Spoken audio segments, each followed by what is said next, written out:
In today's video, I want to introduce an amazing indicator on TradingView that helps you to effectively filter false trading signals. To add this wonderful indicator to our chart, here we click on indicators and we search VQZLZ score, this one, which is an editor specs indicator and it's written by someone named StephXAGS. Alright, this is the indicator and as you can see it's added here below the chart. This indicator is improved version of VQZL indicator, volatility quality zero line indicator, which is used for identifying range markets. The original version has some issues which needs some adjustments based on the asset that you're trading, but in this improved version, Z-score probabilities are applied to the VQZL indicator, so we have a standardized result which can be used for any asset or market. In statistics, Z-score probabilities show the relationship of a value to the average of a group of values. Getting into more details about Z-score probabilities is out of the scope of this video, which many statistical concepts should be explained and it will make our video so long. So if you're interested to know more about Z-score probabilities, please search about it and you'll find many websites explaining it. Just know that in trading and investing, Z-score measures the asset variability and it can help us to determine volatility and its probability for different levels of the market, and the calculation behind this indicator compares the current volatility to moving average of Z-score probabilities. So when the VQZLZ score is closer to the mean, it will be closer to the zero line and there is more probability that there is no trend in the market, which means the market is in a trading range and the price is consolidating. And on the other hand, when the VQZLZ score is far from the mean, we have more probability that the market is trending. The threshold levels are color coded in this indicator, which we have changes from gray to yellow, orange and green, which is bullish, and on the other hand from gray to yellow, orange and red, which is bearish. The colors are not in order and they appear depending on the level of the volatility in the market. These are actually confidence levels which, based on statistical principles, they have probabilities of 90%, 95% and 99% respectively. So when the indicator is above zero and green, we have the highest probability for increased volatility of advancing, and when it's below zero and red, highest probability of increased volatility for declining. Having yellow or orange shows lower probability and confidence. And when the indicator is in gray color, it shows that the market is not trending. It shows that the price is in a trading range and moving sideways. And this is actually the focus point of this indicator, which help us to identify non-trending market where most of false trading signals happen during flat market. For example, here, when you look at the price action in this area, you can clearly see that the price is ranging in this area. And if you look at the indicator, you can see that it's in gray color up to this point where the range is actually broken here, and the indicator also changed color. Or for another example here, in this part where the market is not trending, you can see that the indicator is perfectly showing us that the market is flat. Or for another example here, in this part where the market is totally flat, you can see that the indicator is in gray color, indicating that the market is not trending. The color changing of this indicator when it changes from gray to yellow, orange, red or green can give us signals that the range market is broken and probably declining or advancing of the price is going to happen. But the most effective way of using this indicator is using it as an auxiliary indicator alongside with a trend following strategy, where by the help of this indicator we can identify non-trending markets where most of the false signals happen. Just to show you an example here, let me here add MACD to our chart,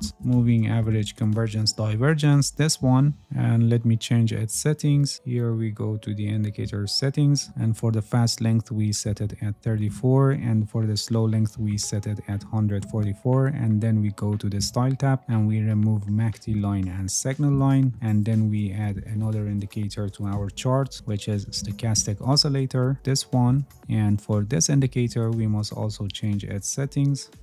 Here in the inputs tab, for the K% length we set it at 7, and for K% smoothing we set it at 3. Alright, this is just a simple trend following setup where the MACD helps us with the trend. When it's green, the trend is up, and when it's red, the trend is down. And a stochastic oscillator helps us with trading signals. When MACD is green, we want the stochastic to be oversold, and when K% line crosses above D% line, it's a buy signal. And when MACD is red, we want the stochastic stochastic to be overbought, and then when K% line crosses below the D% line, it says sell signal. This setup provides very good trading signals when the market is trending, but like any other trend following strategies, it generates false signals during range markets because MACD is not able to tell us if the market is not trending. For example, here you can clearly see that the market is not trending and it's flat, but MACD shows downtrend here and then uptrend here. Or for another example here, during this range market where the market is completely flat, you can see that the MACD histogram is showing uptrend, and all of these buy signals are false signals. But when we have this indicator, it will help us to filter these false signals because we know that when it's gray for an extended period of time, it means that the market is not trending. So we could easily avoid these false signals. Please pay attention that, as I mentioned earlier, this indicator is more useful for identifying non-trending market because it shows increased volatility when the range market is broken, and again it becomes gray in the pullbacks. So you shouldn't count on these color changing of this indicator as overall trending. They just show increased volatility after the range market is broken. For example, when I zoom out here, you can clearly see that the market started declining around here and the overall trend is down, and this flat market, which this indicator is also showing, it was just a consolidation period during this downtrend. And when we got breaking of this range market, which this indicator is also showing increased volatility, we can say that the market is out of range market. So when we have this sign of increased volatility, we can say that the market is out of the range, and when we have a signal like this, we can take it. But for signals like this, which are happening during this extended range market, we don't take them. This was just a simple example to show you how this indicator can filter the false signals during range market, and we can have another indicator for longer term trend of the market, like a moving average with length of 200, which can show us the overall trend of the market. Or using this indicator alongside with any other trend following strategies, the important point that you must pay attention is that when it's gray, it shows non-trending market in short-term perspective. That can be a range market, consolidation period, pullback, or short pause in the trend. And when it changes color, it shows increased volatility in that direction. Alright, that's it. Thank you for watching this video. If you have any questions, feel free to ask and leave a comment for me. I'll answer your questions as soon as possible. If you haven't subscribed to my channel, please subscribe and hit the bell so you get the notifications of my new videos. See you guys in next video, and good luck with your trading.